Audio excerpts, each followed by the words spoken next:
Good evening all and welcome back to Untold Fears. Tonight we journey to Canada's last frontier, where the permafrost holds more than ice and the endless winter darkness conceals horrors that defy explanation. The Yukon Territory, a land of isolated communities separated by hundreds of frozen miles, where help is often impossibly far away and the line between reality and nightmare grows dangerously thin. In these 10 accounts, you will hear from those who survived encounters with stalkers emerging from the wilderness, voices that call from abandoned mines, and vanishings that leave investigators with nothing but questions and dread. These are not legends passed down through generations. These are recent testimonies from ordinary people whose lives were forever changed by what lurks in Canada's frozen north. If you are new here, make sure to subscribe to Untold Fears for daily true horror content that will keep you up at night. Hit that notification bell so you never miss when the darkness calls. Now, let us step into the shadows of the Yukon small towns, where civilization ends and terror begins. I am a man in my mid-30s, and this happened to me in the winter of 2023.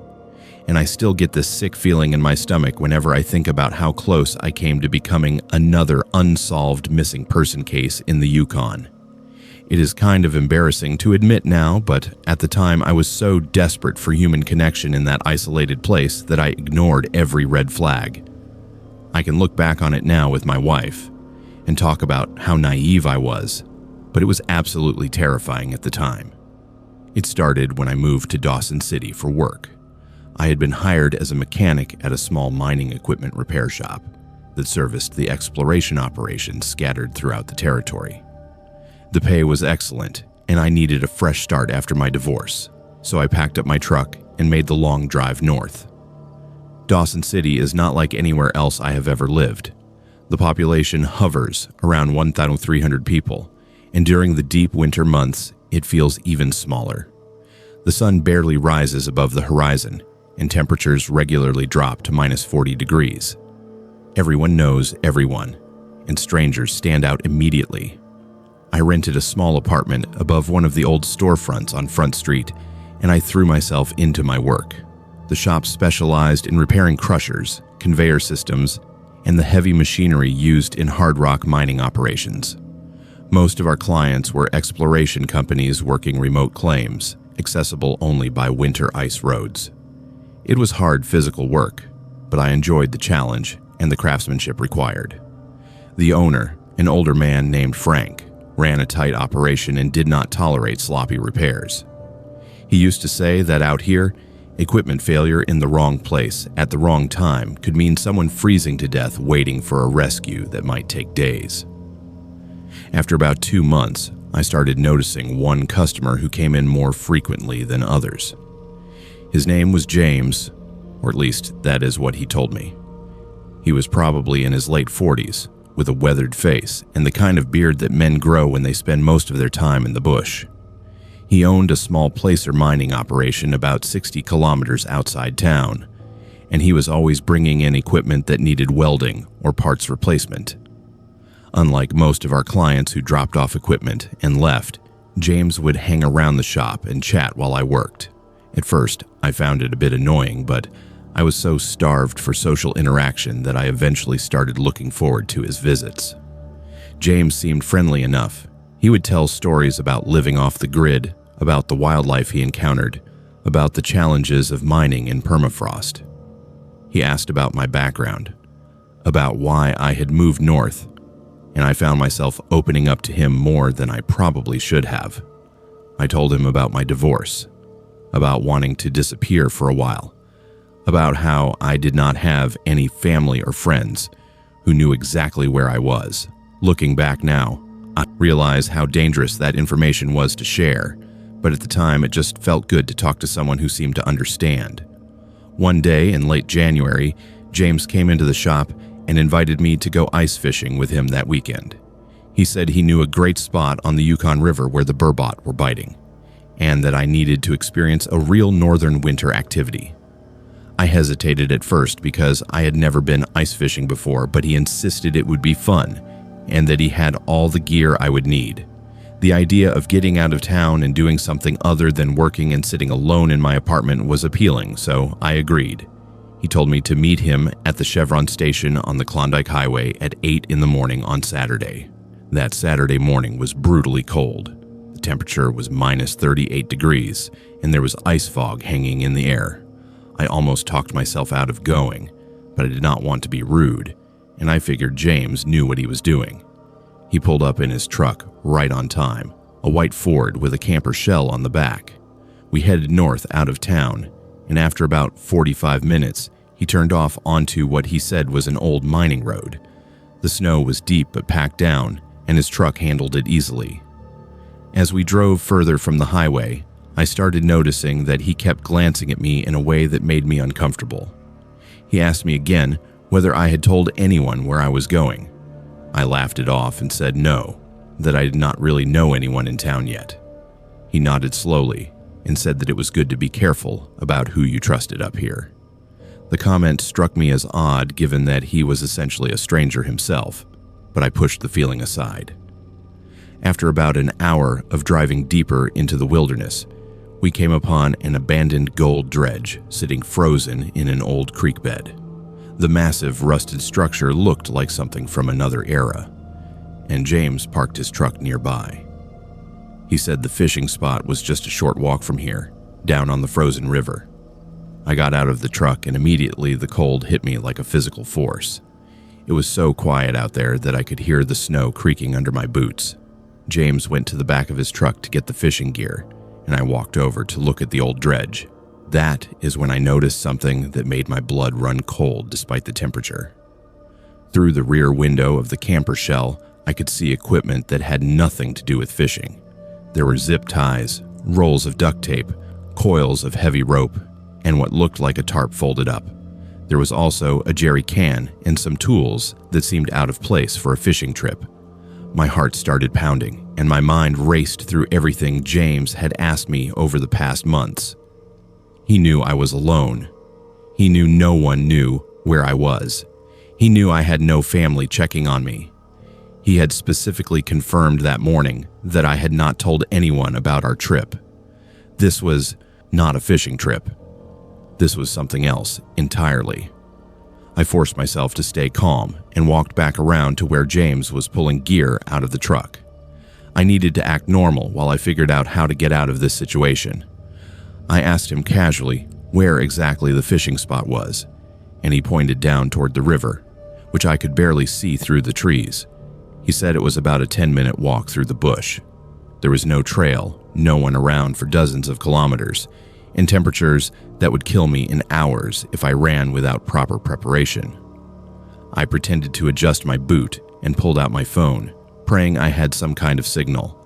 I had one bar.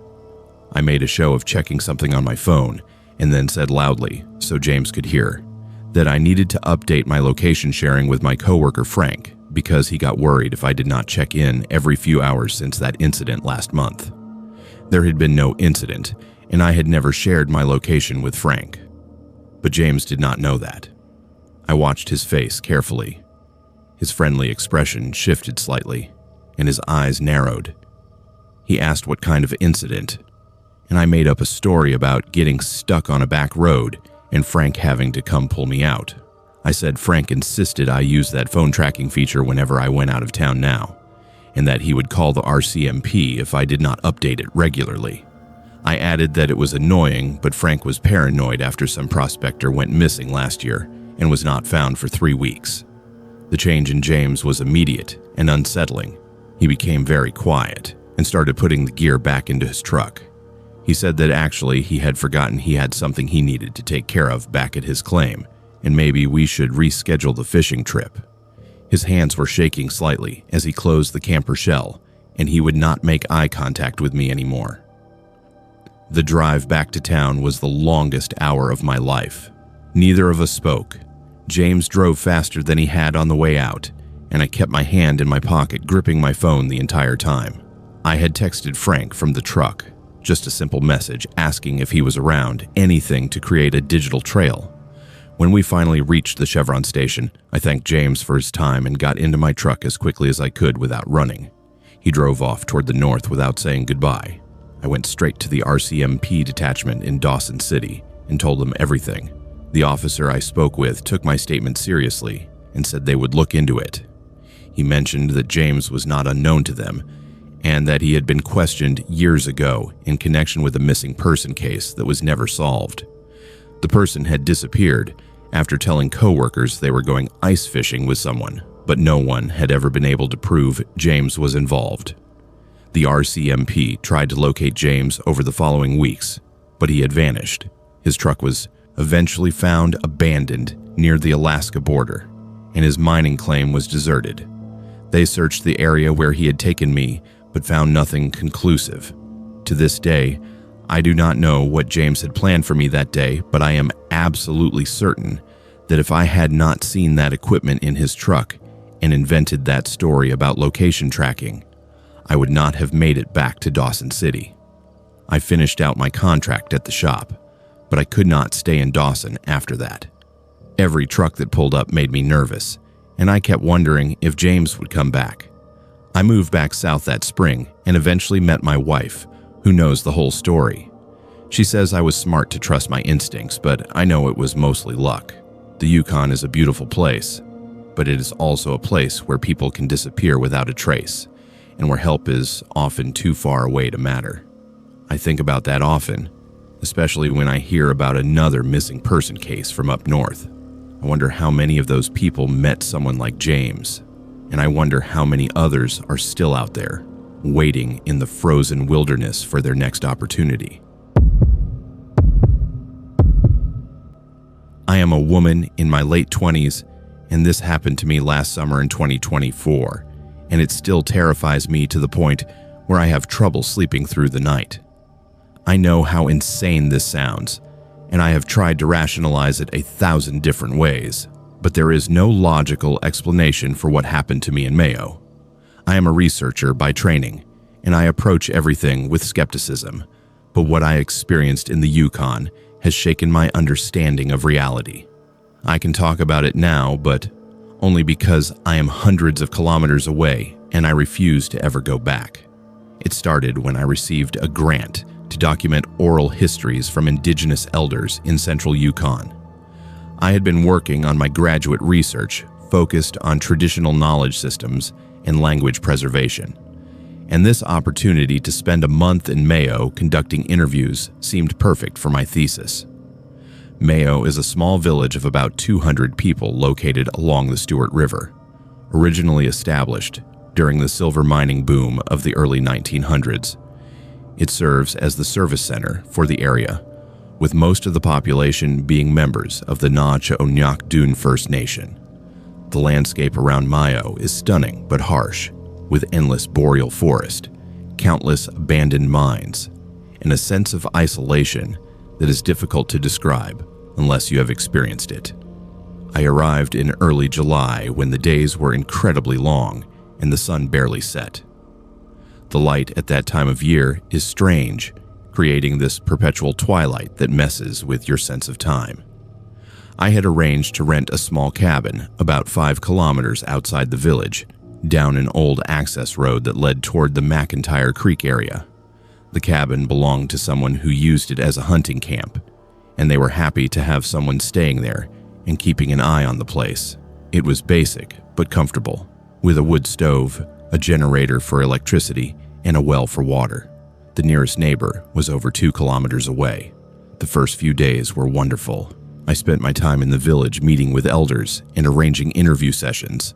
Everyone I met was warm and welcoming, though I noticed that when I mentioned where I was staying, some of the older people would get this look on their faces.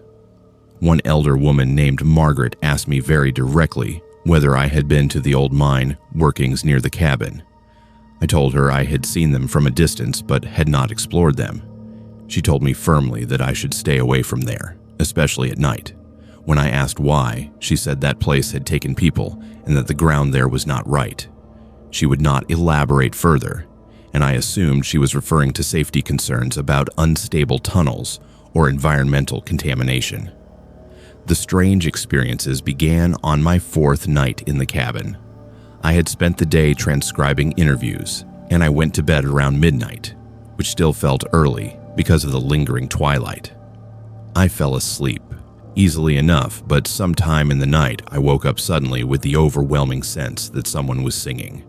The sound was beautiful and haunting, a kind of melodic chanting in a language I did not recognize. It was not Gwich'in or Northern Tuchone, the languages I had been hearing in my interviews. It was something else entirely, with these rising and falling tones that seemed to pull at something deep inside me. I sat up in bed and realized the singing was coming from outside, somewhere in the direction of the old mine. I looked at my phone and it was 3:17 in the morning. The rational part of my brain said it must be someone camping in the area, maybe practicing traditional songs. But the sound had this quality that did not seem quite real, like it was coming from very far away and very close at the same time. I listened for probably 10 minutes before it faded away, and I fell back asleep. The next morning I felt strangely exhausted, like I had not slept at all. I mentioned the singing to one of my interview subjects later that day, and he became very serious. He asked me to describe exactly what I had heard, and when I did, he shook his head and said I needed to talk to Margaret again. When I found Margaret, she invited me into her home and made tea. She asked me whether I had gone outside during the night, and I said no, I had only listened from my bed. She looked relieved but told me I needed to be very careful. She said the old mine had spirits that called to people, and that those who answered the call often disappeared or came back changed. I should have packed up and moved to the village right then, but I am stubborn, and I did not want to seem like I was disrespecting their beliefs or being a typical scared outsider. I told myself it was just local folklore meant to keep people away from dangerous areas. That night, I made sure all my doors and windows were locked before I went to bed. I told myself I was being ridiculous, but I felt genuinely afraid for the first time. I woke up standing outside my cabin in my nightgown. The morning air was cold, and I was barefoot on the rough gravel. My heart was pounding, and I had absolutely no memory of leaving my bed, unlocking the door, or walking outside. I stumbled back inside and checked the time. It was 4:03 in the morning. I examined the door, and it was unlocked, which made no sense because I distinctly remembered locking it. I had never sleepwalked in my entire life, and the idea that I had done so now seemed impossible. I tried to convince myself it was stress or the strange light cycle affecting my sleep patterns, but I felt sick with fear. I called my supervisor back in Vancouver and explained that I was having some issues and might need to come back early. She told me to take care of myself and that the research could wait, but I'd traveled so far and worked so hard to set up these interviews that I decided to stay a bit longer. I would just be more careful. That day, I went to the village and bought a length of rope. Back at the cabin, I tied one end around my ankle and the other end to the heavy iron bed frame. I felt ridiculous doing it, but I needed to know that I could not leave the cabin in my sleep again. I also set my phone to record audio through the night, thinking that if I was sleepwalking and sleep-talking, maybe I could figure out what was triggering it. I went to bed that night terrified of what might happen. I must have fallen asleep around midnight, and when I woke up, it was to the sensation of cold dirt under my feet and the smell of earth and rot. I was standing at the entrance of the old mine shaft near my cabin. The sun was just beginning to rise, and I could see the dark opening of the tunnel in front of me. I looked down and saw that the rope around my ankle had snapped. It had not come untied. It had broken, with the frayed ends showing that something had pulled it apart with tremendous force. I have never run faster in my life than I did getting back to that cabin. I was sobbing, and my feet were bleeding from the rocks and roots I had stumbled over. Once inside, I locked every door and window and shoved furniture against the door. I looked at my phone and saw that it had recorded for over 4 hours. I did not want to listen to it, but I needed to know what had happened. The recording started with normal silence, just the sounds of the cabin settling and the wind outside. Then around 3 in the morning, I could hear the singing again, that same beautiful haunting melody. A few minutes later, I heard myself get out of bed. I heard my own voice, but I was not speaking English. I was responding to the singing in that same unknown language, speaking words I had never learned and could not possibly know. I heard the door unlock and open. I heard my footsteps walking away from the cabin. The recording continued for another hour, just wind and distant sounds, before it ended when the phone battery died. I sat there listening to my own voice speaking in a language I did not know, and I realized that whatever was in that mine had been calling me for days. It had pulled me from my bed, snapped a thick rope, and drawn me to the entrance of those dark tunnels. I looked at my hands and saw that my fingernails were packed with dirt, and there was soil on my nightgown. I had been digging or crawling, and I had no memory of any of it. I did not even pack properly. I threw my essential belongings into my car and drove straight to the village. I found Margaret and played her the recording. She listened to me speaking in that unknown language, and her face went pale. She said that was old language from before the current people, and that I was very lucky to have woken up when I did. She said the mine had been trying to take me below, and that if I had gone deeper into the tunnels, I would never have found my way back out. She performed a cleansing ceremony for me and gave me something to wear around my neck for protection. She told me I needed to leave Mayo and not come back. I drove to Whitehorse that same day and caught the first flight I could get back to Vancouver. I never went back for the rest of my belongings in the cabin. I told the owner to keep them or throw them away. I did not care. I abandoned my research project entirely and changed my thesis topic to something that could be done entirely in libraries. My supervisor was understanding when I told her I had experienced something traumatic, though I never explained the full details. The worst part is that it did not completely stop. For months after I returned home, I would wake up with this overwhelming urge to go back, not just to Mayo or the Yukon, but specifically to that mine. I would wake up standing at my apartment door with my hand on the doorknob, or I would catch myself looking up directions to drive north. I started seeing a therapist who specializes in trauma, and slowly the compulsion faded, but it has never completely gone away. There are still nights when I wake up and hear that singing in my dreams, and I feel that same pull to answer it, to walk into the darkness and never come back. I did some research after I got home and found historical records about the McIntyre Creek mines. There had been disappearances in that area going back decades. Miners who wandered away from camp and were never found. Prospectors whose bodies were never recovered. Even a search and rescue worker in the 1990s who went into one of the tunnels and had to be forcibly removed by his team because he kept trying to go deeper, claiming he could hear someone calling for help. But there was never anyone down there. I do not know what is in those mines. Maybe it is something geological, some kind of gas or mineral that causes hallucinations and compulsive behavior. Maybe it is something from indigenous tradition that I do not understand and have no right to speak about. Or maybe it is something else entirely, something that defies conventional explanation. All I know is that whatever called to me from those dark tunnels was real, and it wanted me to come down into the earth and never leave. I was lucky to escape, and I think about the others who were not so lucky. I think about them down there in the darkness, still answering the call, still digging deeper. I am a man in my early 40s, and this happened to me last fall in 2024, and it has fundamentally changed how I feel about driving the routes I have traveled for over 15 years.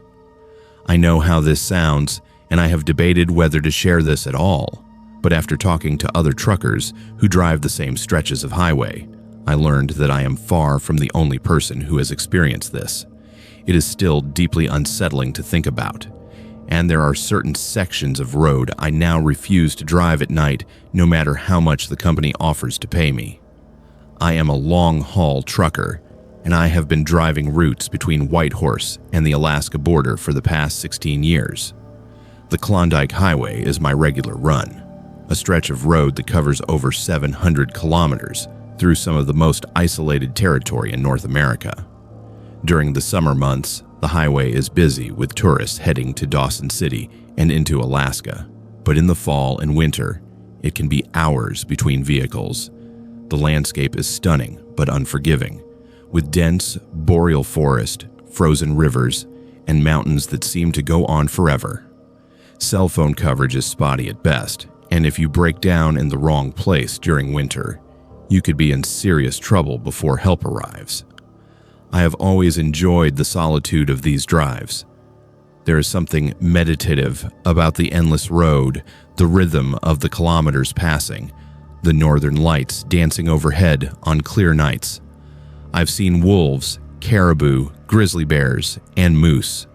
I've driven through blizzards and temperatures that made my diesel fuel gel despite the additives. I thought I had experienced everything these northern highways had to offer, but I was wrong.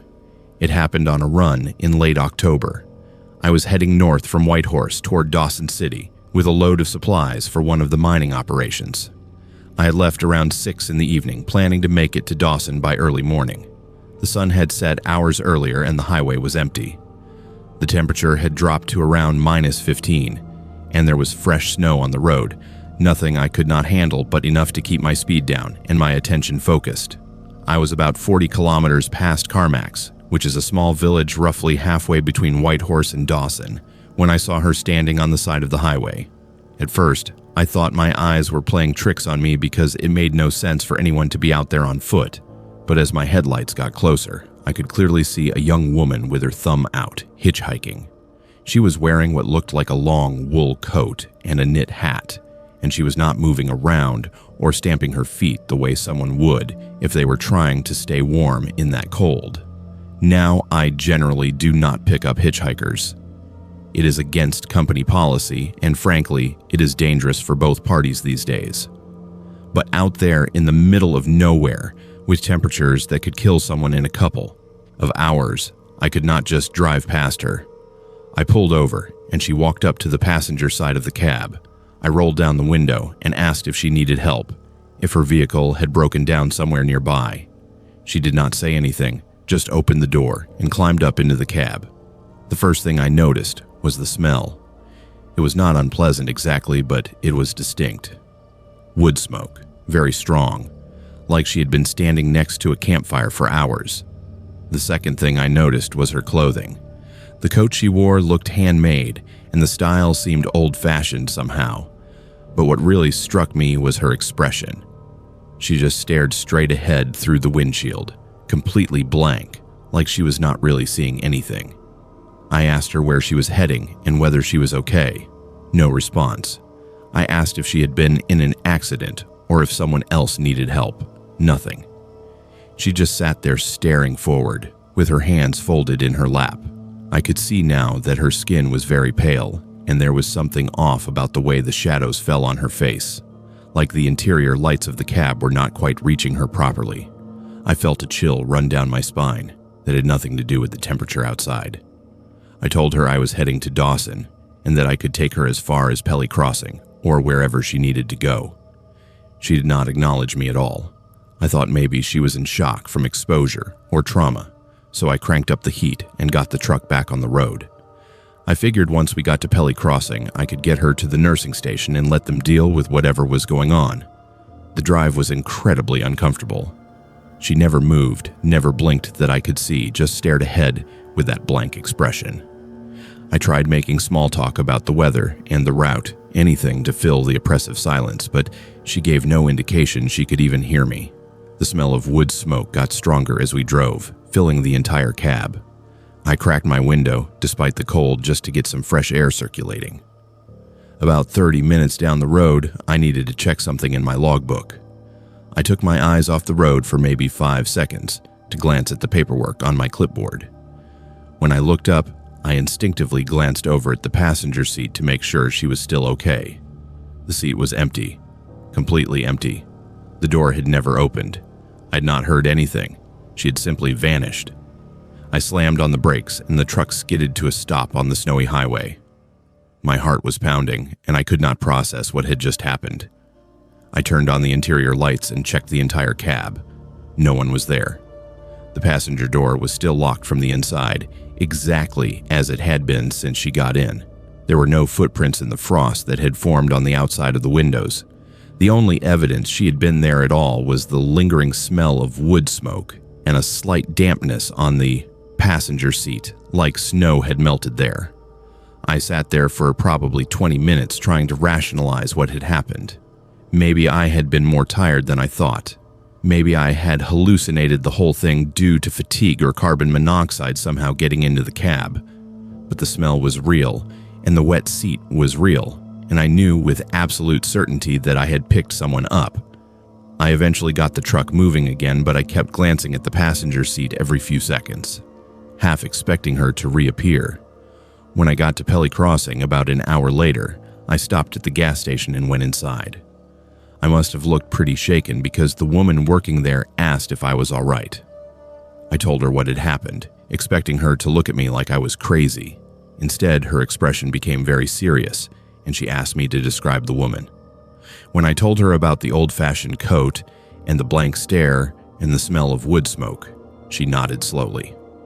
She told me I had picked up the Klondike ghost, and that truckers and drivers had been reporting the same experience for decades. She said the woman I described matched the accounts almost exactly. According to local knowledge, she was a young woman who died in a car accident somewhere along that stretch of highway back in 1987. Her car had gone off the road during a winter storm, and she had tried to walk for help but froze to death. They did not find her body until spring.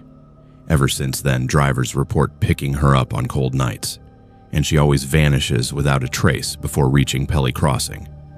I went back to my truck, feeling even more unsettled than before. I finished the drive to Dawson, dropped off my load, and headed back to Whitehorse. On the return trip, I drove past the spot where I'd picked her up. It was just a stretch of highway like any other, nothing to mark it as special or significant, but I could not shake the feeling that I was being watched. Over the next few weeks, I asked other truckers who run the northern routes whether they had ever experienced anything strange. More than a few admitted they had picked up the same hitchhiker over the years. Some described her exactly as I had seen her. Others said she appeared different, but always vanished in the same way. One driver told me he had picked her up 3 separate times over a span of 10 years, always in the same area, always in late fall or winter. The worst part came about a month later. I was making another run to Dawson, and I was passing through Carmack's around midnight. As I drove through the village, I glanced in my rear view mirror to check my trailer. That is when I saw her sitting in the passenger seat behind me, visible in the reflection. The same woman, the same blank expression staring forward. I jerked my head around to look at the actual passenger seat, and it was empty. When I looked back at the mirror, she was gone. Since then, I see her regularly in my mirrors when I drive, that route at night. She is never there when I turn to look directly, only in the reflections. Sometimes she is sitting in the passenger seat. Sometimes she is standing at the side of the road as I pass. I have started to recognize the locations where she appears most frequently. Other drivers I have talked to say the same thing happens to them once they pick her up the first time. It is like she marks you somehow, and after that she becomes a regular passenger on your northern runs. I tried explaining this to my dispatcher and asking to be moved to different routes, but they told me I was being superstitious and that the northern runs pay too well to give up over ghost stories. So I continue driving the Klondike Highway. But I never stop for hitchhikers anymore, no matter how desperate their situation might appear. And I try not to look in my mirrors more than necessary when I drive past Carmack's late at night. My wife thinks the isolation and long hours are getting to me, and maybe she is right. But I know what I saw and what I continue to see. That woman died alone on a frozen highway decades ago, and for some reason she is still out there, still trying to get wherever she was going that night. I do not know if she is asking for help or warning drivers about something, or simply replaying her final hours over and over. All I know is that the Klondike Highway has its own passengers, and they do not always leave when you think they should. I am a woman in my early 30s, and this happened to me in the spring of 2024, and I am still receiving counseling for the violation I felt and the fear that consumed my life for months afterward. It is humiliating to admit how naive I was and how completely I misjudged someone who lived right next door to me. I can talk about it now because he is in custody and I have moved far away. But there are still nights when I wake up convinced someone is in my apartment, going through my things while I sleep. It started when I relocated to Watson Lake to teach at the elementary school. I had been working as a teacher in Vancouver for 5 years, but I was burned out on the city and wanted a complete change of pace. When the position in Watson Lake came up, offering a significant salary increase and the chance to experience life in a small northern community, I applied immediately.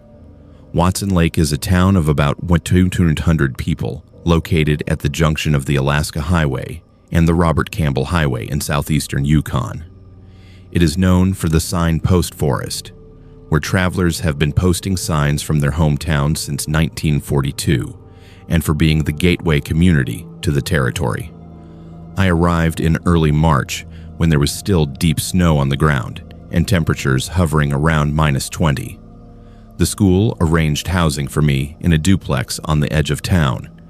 It was a newer building, well insulated and comfortable, with my unit on one side and another tenant on the other. The duplex was owned by a local family who lived elsewhere in town, so I would not be living with a landlord watching my every move. I was excited about the independence and the chance to settle into this new chapter of my life. My neighbor introduced himself the day I moved in. His name was Benjamin, and he seemed friendly and helpful. He was probably in his mid-40s, worked at the airport doing maintenance, and had lived in Watson Lake for about 3 years. He helped me carry some boxes from my truck and gave me advice about where to shop, which restaurants were good, and what winter gear I would need. He mentioned that he kept odd hours because of his work schedule, so I should not worry if I heard him coming and going at strange times. I appreciated the heads up and thought it was considerate of him to mention it. Over the first few weeks, Benjamin continued to be the model neighbor. He would clear snow from both sides of the driveway without being asked. He brought over firewood when I mentioned I was planning to use the wood stove. When my truck would not start one particularly cold morning, he came over with jumper cables and got me running in time for school. I felt lucky to have landed next to someone so helpful, especially in a place where I did not know anyone yet. The school year was going well. I was teaching a combined 2nd and 3rd grade class, and the kids were wonderful. The community was welcoming, and I was starting to feel like I had made the right decision moving north. I threw myself into my work and started exploring the area on weekends. Watson Lake was more isolated than I had anticipated, with Whitehorse being over 400 kilometers to the west and Fort Nelson being the nearest town of any size in British Columbia, about 300 kilometers to the southeast. But I found the isolation peaceful rather than oppressive. About 6 weeks after I moved in, I started noticing that Benjamin seemed to know things about my schedule that I did not remember telling him. He would mention that I must have had a late night grading papers because he saw my light on past midnight. He knew when I had gone to Whitehorse for the weekend before I had mentioned the trip. He commented on groceries I had bought, asking if I was planning to try making bannock because he noticed I had picked up lard and flour. At first, I thought maybe I was just forgetting our conversations, or that he was simply observant in the way people are in small communities where everyone knows everyone else's business. Then I started noticing that small things in my apartment were not quite where I had left them. A book on my coffee table would be at a slightly different angle. The kitchen chairs would be pushed in more neatly than I remembered leaving them. My bathroom cabinet door would be closed, when I was certain I had left it open. Each incident was minor enough that I could convince myself I was misremembering, but the cumulative effect was deeply unsettling.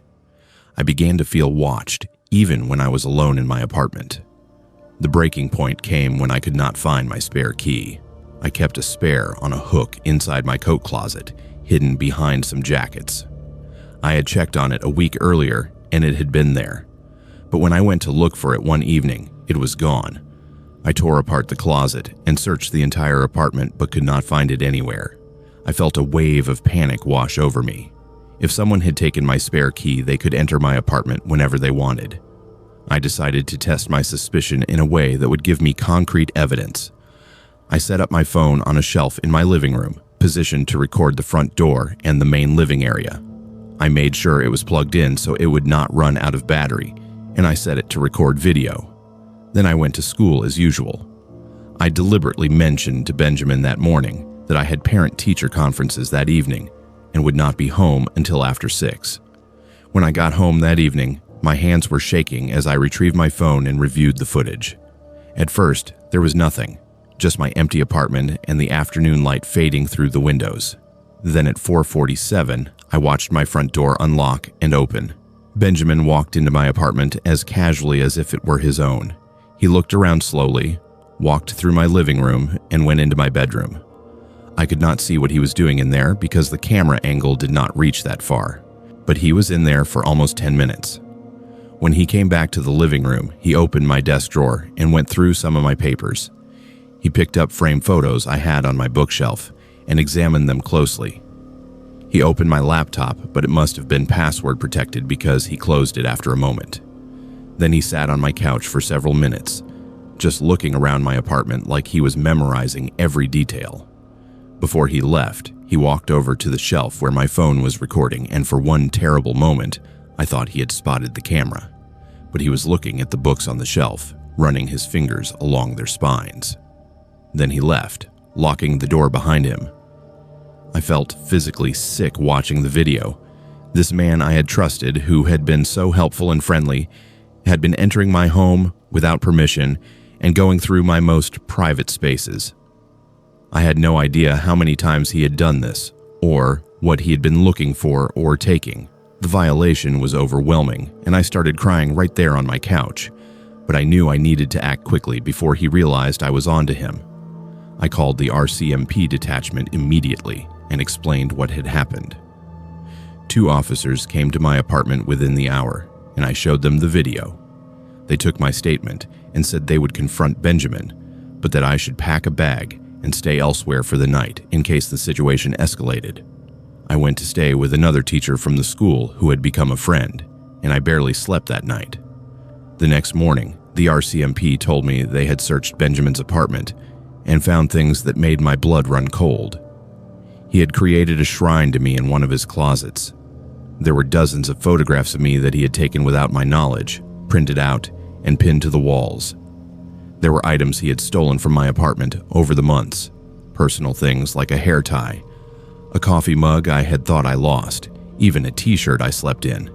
He had notebooks filled with observations about my routine, what I wore, who I talked to, what time I went to bed each night.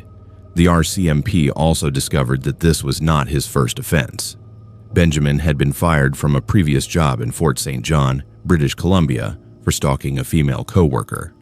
He had been issued a restraining order in that case, but had never faced criminal charges because the woman had been too frightened to pursue the case fully. He had moved to Watson Lake shortly after that incident. And apparently, I was not his first target here either. 2 other women in town had reported feeling like someone had been in their homes when they were away, but there had never been enough evidence to prove anything. Benjamin was arrested and charged with multiple offenses, including breaking and entering, theft, criminal harassment, and possession of stolen property. During questioning, he admitted that he had been obsessed with me since the day I moved in. He said he had made a copy of my spare key the first time I had invited him in for coffee in those early weeks. He had been entering my apartment several times a week, whenever he knew I would be at school or away from home. He would go through my belongings, read my journal, look at my photos, and sometimes just sit in my space surrounded by my things. The most chilling detail came when the RCMP told me that based on the volume of photos and observations in his apartment, he had been planning something more serious. They found internet searches on his computer about how to disable smoke alarms, the effects of different sedatives, and isolated locations around Watson Lake where someone could be taken without being seen. The officer told me frankly that if I had not caught him when I did with that video evidence, they believed he would have eventually escalated from stalking to abduction or worse. The duplex owner was horrified when they learned what had happened and offered to let me break my lease without penalty. But I could not stay in Watson Lake at all after that. Every time I saw Benjamin's empty apartment or walked past the places where he had followed me without my knowledge, I felt sick. I finished out the school year, but I requested a transfer and moved to a teaching position in Whitehorse that fall. Even there, almost 500 kilometers away, I found myself constantly checking over my shoulder and feeling paranoid about new neighbors. Benjamin pleaded guilty to avoid trial, and he was sentenced to 3 years in prison, followed by probation with strict conditions. The Crown prosecutor told me that the video evidence I had collected was crucial to securing the conviction and that my quick thinking had likely prevented him from hurting me or someone else. But I do not feel brave or clever. I feel violated and stupid for not seeing the signs earlier. I have learned that predators like Benjamin are skilled at presenting themselves as helpful and trustworthy. They integrate themselves into your life slowly, earning your confidence before revealing their true intentions. The isolation of small northern communities can make people particularly vulnerable because everyone is so dependent on neighbors for help, and there is a culture of trust that predators exploit. I still teach, and I love my work, but I will never be as trusting as I was before Watson Lake. I change my locks immediately when I move anywhere new. I never give anyone a spare key, not even friends. I have cameras in my apartment that I monitor from my phone, and I pay attention to those small signs that something is not quite right, because ignoring those instincts almost cost me everything. I am a man in my late 20s, and this happened to me in the winter of 2023, and it has completely changed my relationship with the wilderness I once loved. I know this will sound unbelievable, and I have struggled with whether to share this story at all because I understand how insane it sounds. I am a rational person with a degree in environmental science and years of experience working in remote areas, but what I encountered near Cluane Lake defies every logical explanation I have tried to apply to it. I still have nightmares about it, and I refuse to go back to that area alone. I work as a wildlife photographer, specializing in northern landscapes and aurora photography. I have spent years traveling throughout the Yukon and Alaska capturing images of the wilderness, and I've always felt comfortable in isolated environments. In December 2023, I planned a solo camping trip to Cluane Lake to photograph the northern lights during the new moon, when the skies would be darkest and the aurora most visible. Cluane Lake is the largest lake entirely within the Yukon Territory, spanning about 400 square kilometers and located roughly 60 kilometers northwest of Haines Junction. The area is known for its stunning mountain scenery and pristine wilderness. I arrived at a remote access point along the Alaska Highway on a clear evening when the temperature was hovering around minus 28 degrees. I set up my cold weather camping gear on the frozen lakeshore, about a kilometer from the highway down an old trail. The location was perfect, with an unobstructed view of the northern sky and minimal light pollution. The sun had set around 4:30 in the afternoon, and I had hours of darkness ahead to capture the aurora if it appeared.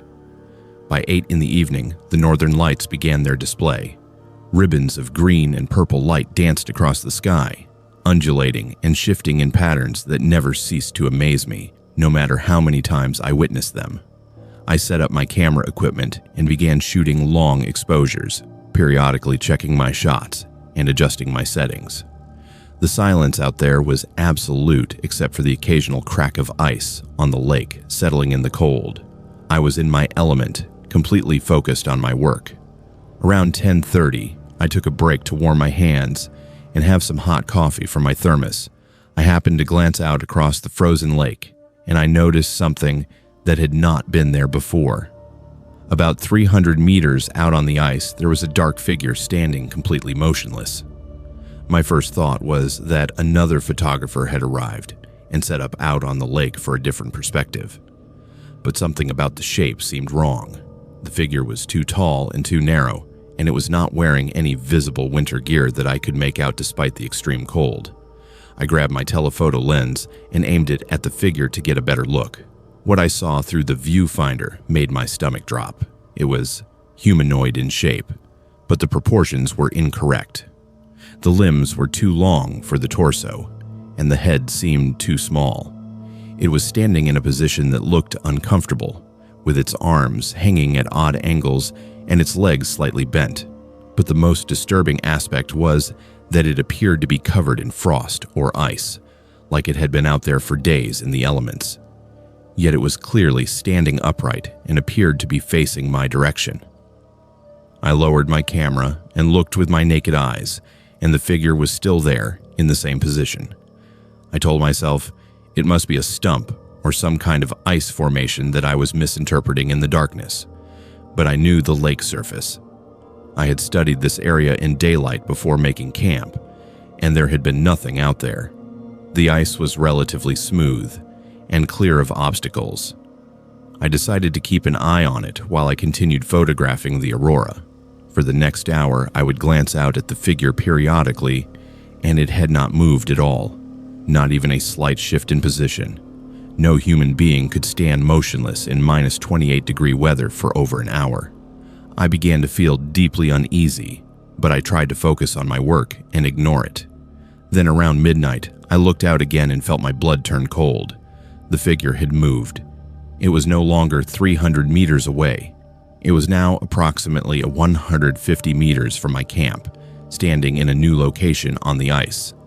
But I had not seen it move. I had not looked away from that area for more than a few minutes at a time, and there was no way something could have covered that distance across open ice without me noticing movement. I grabbed my telephoto lens again and zoomed in on the figure.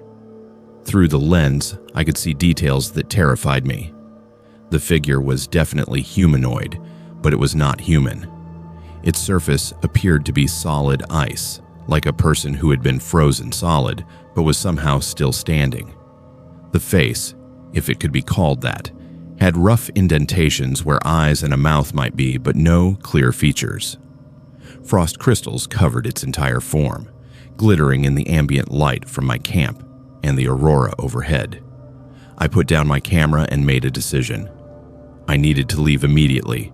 Every instinct I had was screaming that I was in danger, and I have learned over years in the wilderness to trust those instincts. I began packing my gear as quickly as I could with shaking hands. My tent, my sleeping bag, my camera equipment, everything was thrown into my truck bed without my usual careful organization. As I was loading the last of my gear, I made the mistake of looking back at the lake. The figure was moving toward me, not walking in a normal way, but moving in a jerky, unnatural gait like stop-motion animation. Its limbs would be in one position, then suddenly in another position, several meters closer without the smooth transition of normal movement. It was covering ground impossibly fast in these stuttering motions. I threw the last bag into my truck, jumped into the driver's seat, and started the engine. My hands were shaking so badly I could barely get the key in the ignition.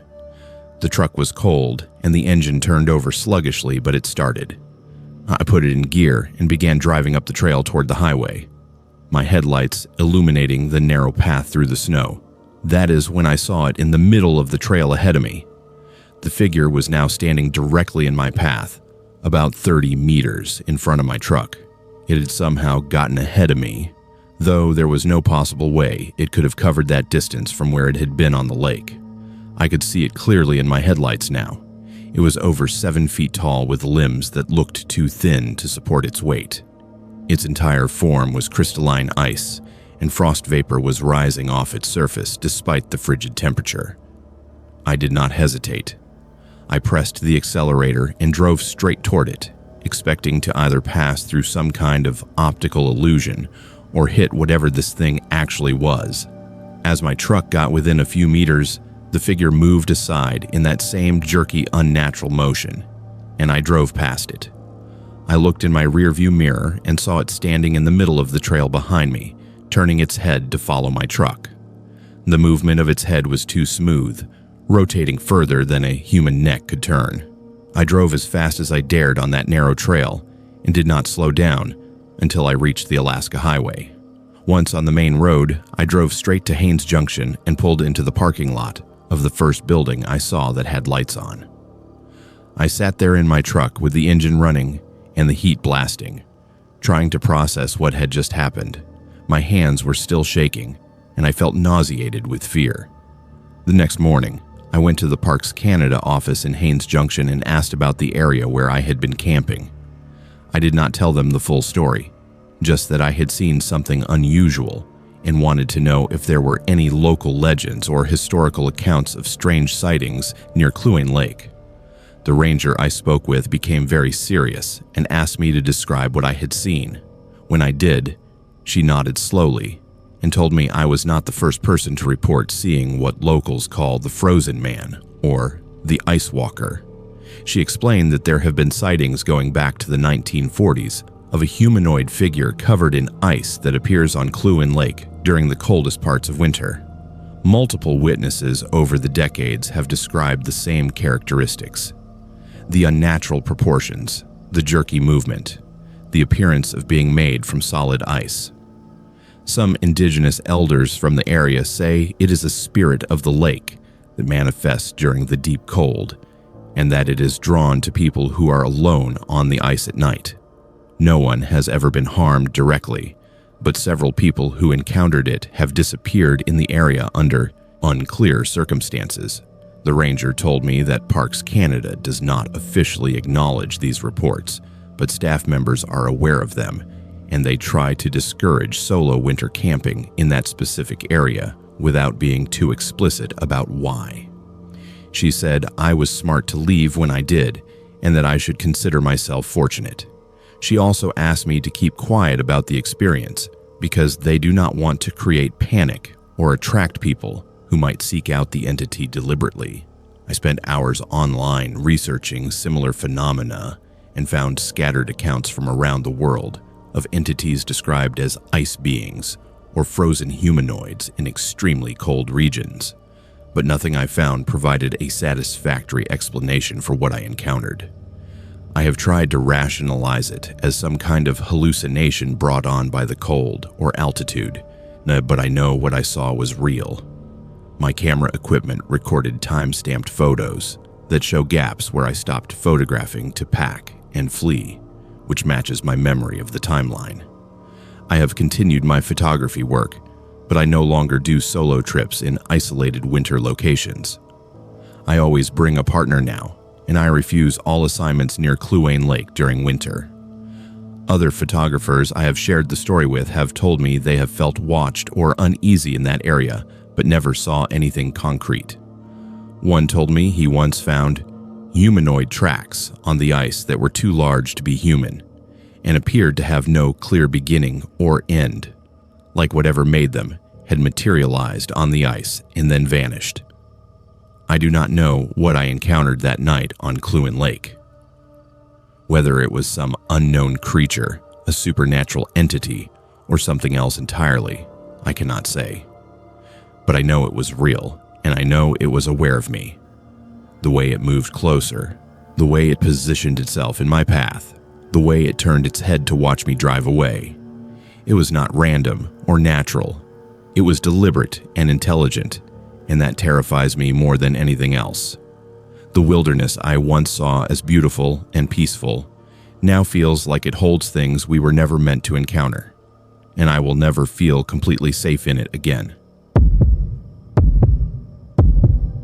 I am a woman in my mid-20s, and this happened to me last summer in 2024.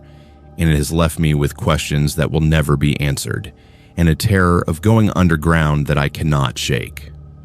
I know how impossible this sounds, and I have been examined by multiple medical professionals who cannot provide any satisfactory explanation for what occurred. I am a geologist by training, and I approach problems methodically and rationally. But what happened to me at the Faro mine site defies every logical framework I possess. I have gaps in my memory that span an entire week, and the evidence suggests I was doing things during that time that should have killed me.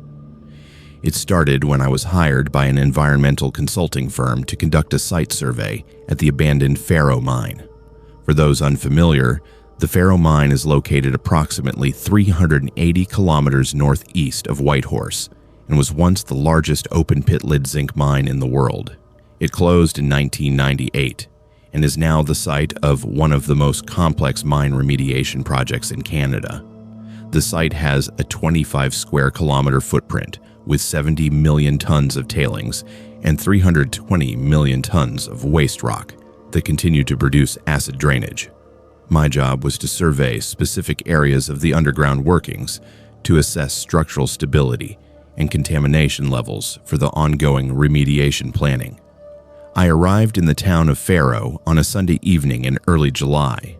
The town itself has a population of around 350 people, down from over 2,000 during the mine's operational years. It has an eerie feeling of abandonment, with empty houses and closed businesses serving as reminders of its former prosperity. I checked into the town's only motel, a small place with about a dozen rooms, and prepared my equipment for the week ahead. I planned to begin my fieldwork Monday morning and spend the entire week collecting data and samples from various locations around the mine site. I remember Monday morning very clearly. I woke up at 6:30, had breakfast at the motel restaurant, and drove the 15 kilometers to the mine site. The scale of the place is staggering when you first see it. The open pit is enormous, and the waste rock piles look like mountains. I signed in with the site security office, went through the safety briefing, and was given access to the areas I needed to survey. The plan was to spend Monday mapping surface features and reviewing access points to the underground sections I would need to enter later in the week. That is the last clear memory I have until the following Monday. The next thing I knew, I was sitting in my motel room and sunlight was streaming through the window. I looked at my phone and the date showed it was Monday again. Monday, July 15th. A full week had passed. I stared at the screen in confusion, certain there must be some mistake. I checked my laptop, the television, every clock in the room. They all confirmed the same date. 7 days had vanished from my memory like they had never happened. I felt a wave of panic wash over me. I tried to recall anything from the past week. Had I been in an accident? Had I been sick? But I felt physically fine. I was wearing clean clothes and sitting in my motel room as if everything was normal. I checked my belongings and nothing seemed missing. My wallet, my keys, my equipment, everything was where it should be. But I had absolutely no memory of 6 full days of my life. I immediately went to the motel office and asked the clerk whether I had been around during the past week. She looked at me strangely and said yes. I had been coming and going every day, leaving early in the morning and returning late at night. She said I had seemed fine, maybe a bit tired, but nothing unusual. I asked whether I had said anything about feeling sick or having problems, and she said no. I'd barely spoken to anyone all week. I got in my truck and drove to the mine site, trying to reconstruct what I might have been doing for the past week. When I arrived at the security office, the guard greeted me by name and mentioned that I had been putting in long hours. I asked him to check the sign-in logs for the past week. According to the records, I had arrived at the site every morning between 7 and 7:30, and I had signed out every evening between 9 and 11. The log showed I had been accessing multiple areas of the underground workings, including sections that were marked as dangerous and off-limits for solo access. I felt sick looking at those logs. I had no memory of any of it. The guard showed me my signatures in the logbook and they were definitely mine. He said I had been very focused and had declined offers from other workers to join me for lunch or coffee. He mentioned that a few people had commented I seemed distant and preoccupied, but everyone assumed I was just intensely concentrated on my work. I went back to my truck and checked my equipment. My GPS unit had recorded hundreds of waypoints over the past week, showing my movements throughout the mine site. I had traveled extensively underground, covering areas I had only planned to briefly survey. When I downloaded the data, I saw that I had gone more than 40 kilometers into the underground tunnel systems, far deeper than any legitimate reason would justify. Some of the locations were in areas that had been sealed off decades ago due to instability and contamination. Then I checked my camera. There were over 800 photos on the memory card that I had no recollection of taking. I sat in my truck scrolling through them with increasing horror. The photos showed me in tunnels deep underground, my headlamp illuminating rock walls and old equipment. But there were photos that made no sense. In dozens of them, there were dark figures visible in the background behind me, humanoid shapes standing in the shadows of the tunnels, partially visible at the edge of the light. In some photos, they were close, just a few meters behind me. In others, they appeared to be following me deeper into the darkness. My hands were shaking as I continued through the photos. In several images, I could see my own arm extended, suggesting I had taken selfies. But my expression in these photos was wrong. My face was blank. My eyes looked distant and unfocused, like I was not fully present. In one particularly disturbing photo, I was standing in front of a tunnel entrance that had been barricaded with chains and warning signs. The chains had been cut and pushed aside, and I was posed in the entrance as if I was about to enter. I immediately went back to the security office and told them I needed to report a serious safety incident. I explained that according to my GPS data, I had accessed prohibited areas, and I had no memory of doing so. The site manager was called, and when I showed him the data and photos, his face went pale. He said it was impossible that I could have gone into some of those areas without specialized equipment and without triggering alarm systems. Some of the tunnels I had apparently explored had been sealed for environmental containment, and accessing them would require cutting through multiple barriers. They assembled a team to verify my GPS data by physically checking some of the locations I had supposedly visited. What they found was even more disturbing. The barriers I had apparently breached showed no signs of tampering. The sealed entrances were intact, but inside some of the accessible tunnels, they found my boot prints in the dust, proving I had been there. More troublingly, they found evidence that someone had been excavating in areas that had not been touched in decades. Fresh digging marks, recently moved rocks, and disturbed sediment in places where no authorized work had been scheduled. I was taken to the health clinic in Faro, where a nurse practitioner examined me. Physically, I appeared healthy, but blood tests revealed elevated levels of lead, zinc, and other heavy metals, consistent with significant exposure to mine tailings and contaminated sediments.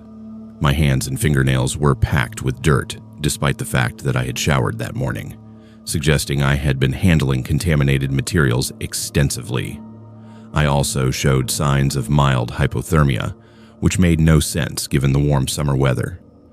The nurse asked me detailed questions about my mental state, whether I had any history of seizures, blackouts, or dissociative episodes. I told her I had never experienced anything like this in my life. She recommended I be transported to Whitehorse for more comprehensive medical evaluation, including brain scans to rule out neurological issues. I agreed immediately because I was terrified that something was seriously wrong with me. In Whitehorse, I underwent a full medical workup, including MRI, EEG, and extensive psychological evaluation. All the tests came back normal. There was no evidence of brain injury, seizure activity, or any physical cause for my amnesia. The psychologist I spoke with raised the possibility of a dissociative fugue state, which is a rare condition where someone loses awareness of their identity and actions, sometimes for extended periods. But he admitted that the circumstances of my case did not fit the typical pattern, particularly the evidence that I had been functioning at a high level and completing complex tasks during the missing time. What disturbed the medical team most was the evidence of toxic exposure. The levels of contamination in my system indicated I had spent significant time in highly polluted areas without proper protective equipment, and I had likely been handling tailings materials directly with my bare hands. They could not explain why I would have done this, or why I showed no signs of acute poisoning despite exposure levels that should have made me seriously ill. The environmental consulting firm I worked for was understandably alarmed by the situation. They conducted their own investigation and concluded that something highly unusual had occurred, but could not determine what. They reviewed all my prior work and found no previous concerns about my judgment or safety practices. The mine remediation project management decided to restrict access to certain areas of the site and recommended enhanced security measures. But they never publicly disclosed the details of what happened to me. I spent weeks trying to understand what occurred during those missing days. I reviewed every photo, every GPS point, every piece of data I had collected. The more I looked, the less sense it made. According to the GPS tracks, I'd traveled distances underground that would have taken many hours of walking. Yet the timeline of my sign-in and sign-out records suggested I could not have covered those distances in the available time. The photos showed me in locations that should have been inaccessible, and the mysterious figures in the backgrounds were never explained. Analysis of the images confirmed they were not artifacts or equipment errors. Something was actually there in those tunnels with me. The local RCMP opened an investigation, but eventually closed it as unexplained. No criminal activity was suspected, and I had not technically violated any laws since I had proper authorization to be on the site. But they recommended I not return to Faro or the mine site, and I agreed without hesitation. The case was added to a file of unusual incidents associated with the mine over the years. Apparently, I was not the first person to report strange experiences there. I quit my job with the consulting firm and changed career paths entirely. I cannot work around mines anymore, especially underground environments. I have recurring nightmares about those dark tunnels and the figures standing in the shadows behind me. I wonder what I was doing during those lost days. Who or what I encountered down there in the darkness, and what would have happened if I had continued deeper into those abandoned passages. The worst part is not knowing. My mind protects me from whatever happened by keeping those memories locked away, but that protection feels more like a curse. I know I went somewhere I should not have gone, saw something I should not have seen, or did something I cannot allow myself to remember. And I fear that someday, those missing memories will return, and I will wish they had stayed buried in the dark where they belong. I'm a man in my early 50s, and this happened to me in the fall of 2023, and it still haunts my dreams every single night. I have been a bush pilot for over 25 years, flying supplies to remote mining operations and exploration camps throughout the Yukon and northern British Columbia. I thought I had seen everything the northern wilderness had to offer, but what I discovered near Yukon City has fundamentally altered my understanding of what is possible. I am sharing this because the government put a non-disclosure agreement in front of me, and while I cannot reveal certain details, I need someone to know that there are things happening in the remote areas of this territory that defy explanation. Yukon City is a tiny hamlet about 70 kilometers north of Mayo, nestled in mountains that were once home to some of the richest silver deposits in Canada. The town itself has maybe 15 year-round residents, but during the summer months, the population swells with tourists and seasonal workers. I had been contracted to supply a small exploration crew working a claim about 30 kilometers beyond Kino City, accessible only by an old mining road that dated back to the 1920s. The crew was testing for silver and lead deposits using modern techniques, and my job was to fly in supplies and equipment every 10 days. I had made 3 successful supply runs in September without incident. The crew consisted of 4 men who were professional and experienced. The camp boss was a geologist named William, who I had worked with before on other projects. He ran a tight operation and always had his radio schedule organized down to the minute. When I flew in on September 28th for the 4th supply run, William met me at the landing strip as usual, and we went through the supply checklist together. Everything seemed normal during that visit. The crew had been making good progress, and William showed me some core samples that looked promising. I stayed for about an hour, had coffee with the crew, and flew back to Mayo. We agreed on the next supply date for October 8th, and I reminded William to do his daily radio check-ins with the base office as per contract requirements. On October 1st, the base office contacted me to say that William had missed his scheduled radio call that morning. This was unusual but not alarming. Equipment failures happen in remote camps. But when he missed the evening call as well, and then missed both calls on October 2nd, the company started to worry. By October 3rd, with still no contact, they asked me to fly out to the camp and investigate.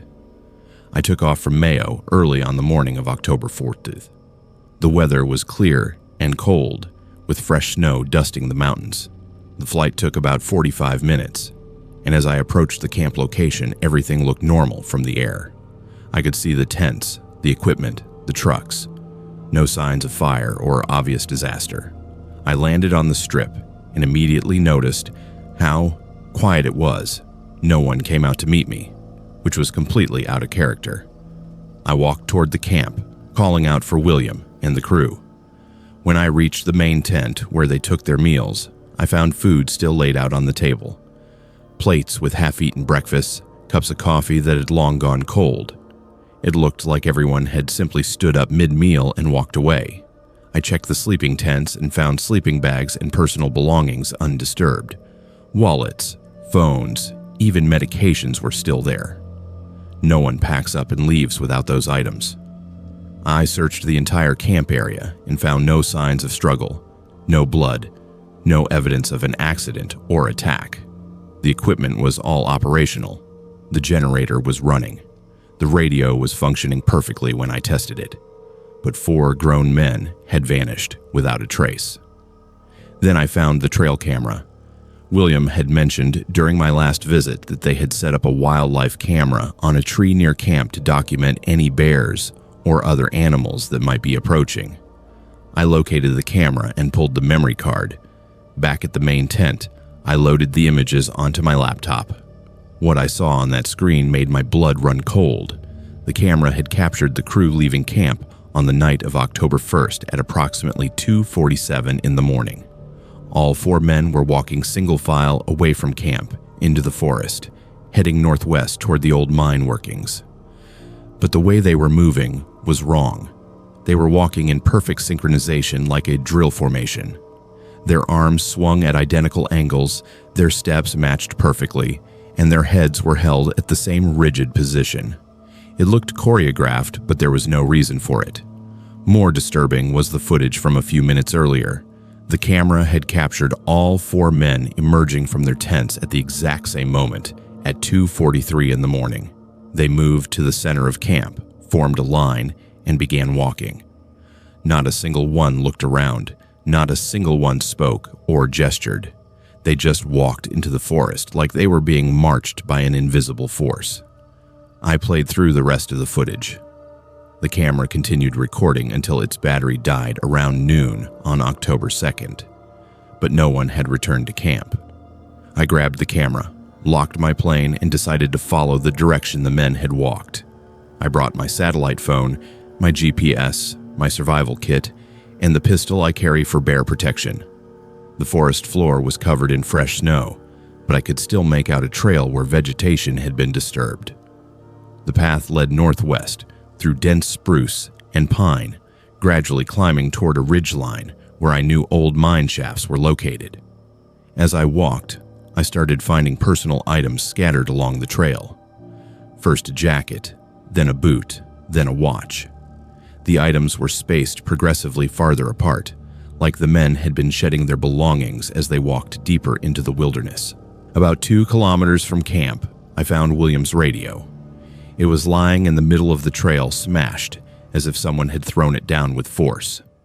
Another kilometer beyond that, I found more clothing items in one of the men's backpacks, empty except for a notebook. I opened the notebook and found the final entry was dated September 30th. It was gibberish, repeated phrases written over and over. We hear it calling from below, and the old mine wants us to come home, and we must go deeper, we must go deeper, we must go deeper. The trail led me to a canyon area where multiple old mine shafts dotted the hillside. These were not the modern exploration sites the crew had been working. These were abandoned workings from the 1920s, long sealed or collapsed, and extremely dangerous. At the largest entrance, I found signs of recent digging. Someone had been excavating the collapsed entrance, moving rocks and timber to create an opening large enough for a person to crawl through. I shone my flashlight into the opening and called out for William and the crew. My voice echoed back, but there was no response. I could see that the tunnel descended steeply into darkness. The rational part of my brain told me not to go in alone, that I needed to call for help. But I had to know if the men were down there, possibly injured and waiting for rescue. I crawled through the opening and began making my way down the tunnel. The air smelled of wet rock and decay. The tunnel walls showed signs of age, with old timber supports that looked ready to collapse. After about 50 meters, the tunnel opened into a larger chamber. My flashlight beam swept across the space, and I saw something that made me freeze. The 4 men were there, or what was left of them. They were lying in a circle in the center of the chamber, positioned like spokes of a wheel, but they were not moving. And from the condition of their bodies, they had been dead for at least 2 days. The temperature in the mine was just above freezing, but the bodies showed signs of hypothermia and exposure. More disturbing was the fact that they were lying in perfect formation with their hands clasped together, forming a connected circle. I approached slowly, checking for any signs of life, but there were none. I noticed that their faces all wore the same expression, peaceful and almost serene, despite what must have been a terrifying death. Around them, on the ground, were symbols scratched into the dirt, patterns that looked almost ritualistic. In the center of the circle was a deep shaft that descended even further underground, and from somewhere far below, I could hear water dripping. I took photos with my phone as evidence, marked the location on my GPS, and got out of that mine as fast as I could. I ran back to camp, called the authorities on my satellite phone, and waited for them to arrive. The RCMP came by helicopter along with search and rescue teams. I showed them the footage from the trail camera and guided them to the mine location. The investigation that followed was extensive, but the conclusions were vague. The official determination was that the crew had succumbed to some kind of group psychosis, possibly brought on by carbon monoxide exposure or contamination from the mine environment. They theorized that the men had been affected by gases seeping from the old workings, causing hallucinations and irrational behavior that led them to walk into the wilderness and enter the dangerous mine shaft where they perished from exposure. But that explanation does not account for everything I saw. The synchronized movement, the ritualistic positioning of their bodies, the symbols on the ground, and most troubling of all, the fact that the notebook showed signs of compulsion days before they died. Something in or around those old mines had called to them, and they had answered. The company shut down the exploration project permanently, and the area was designated as contaminated and off-limits. I was required to sign documents agreeing not to publicly discuss certain aspects of what I found. The families of the deceased were compensated and told that their loved ones died in a tragic accident related to toxic exposure. The mine entrances in that area were sealed with concrete and steel, and warning signs were posted throughout the region. But I know there is more to the story than the official version. I have spoken quietly with indigenous elders from the region who told me that those old mine areas have always been considered spiritually dangerous. They said that in the old stories, there are places where the earth itself can call to people, drawing them underground, never to return. They said the miners from the 1920s knew about it, and that there were disappearances back then too that were never explained. I transferred my operating base away from Mayo, and I refuse any contracts that involve flying near Kino City. Other pilots I have spoken to in confidence have told me about strange experiences in that region, about feeling compelled to land in areas where there are no landing strips, about hearing voices on their radio frequencies that cannot be explained. Something is out there in those old mining districts, something that predates the mines themselves, and I pray that the concrete and steel will be enough to keep it contained. I am a woman in my late 30s, and this happened to me last winter in 2024, and it has left me questioning the nature of reality itself. I understand how absurd this sounds, and I have spent months trying to rationalize what I experienced, but there is no logical explanation that fits all the facts. I am an anthropologist by profession, and I have spent my career studying cultures with a rational scientific approach. But what happened to me in Old Crow has challenged every assumption I held about how the world works. I can talk about it now because I need to tell someone, even if they think I have lost my mind. It started when I received funding to visit Old Crow to document traditional Vuntut Gwich'in practices and oral histories. Old Crow is the northernmost community in the Yukon, located about 128 kilometers north of the Arctic Circle at the confluence of the Crow and Porcupine rivers. It is a fly-in community with no road access, home to approximately 300 people, almost all of whom are members of the Vuntut Gwich'in First Nation. The isolation and strong cultural traditions of the community made it an ideal location for my research on traditional knowledge systems and cultural continuity. I arrived in Old Crow in early February when the temperature was consistently below minus 30 degrees, and daylight lasted only a few hours each day. The community welcomed me, and I was given permission to conduct interviews with several elders who were willing to share their knowledge. I rented a small cabin on the outskirts of the village and settled in for what I planned would be a month-long stay. During my first week, I spent my days conducting formal interviews and my evenings transcribing and organizing my notes. The elders I spoke with were generous with their time and knowledge, sharing stories about traditional hunting practices, seasonal migration patterns, and the spiritual beliefs that connected the Vuntut Gwich'in to the land. One recurring theme in many of the conversations was the importance of respecting certain places and not disturbing sites that held spiritual significance.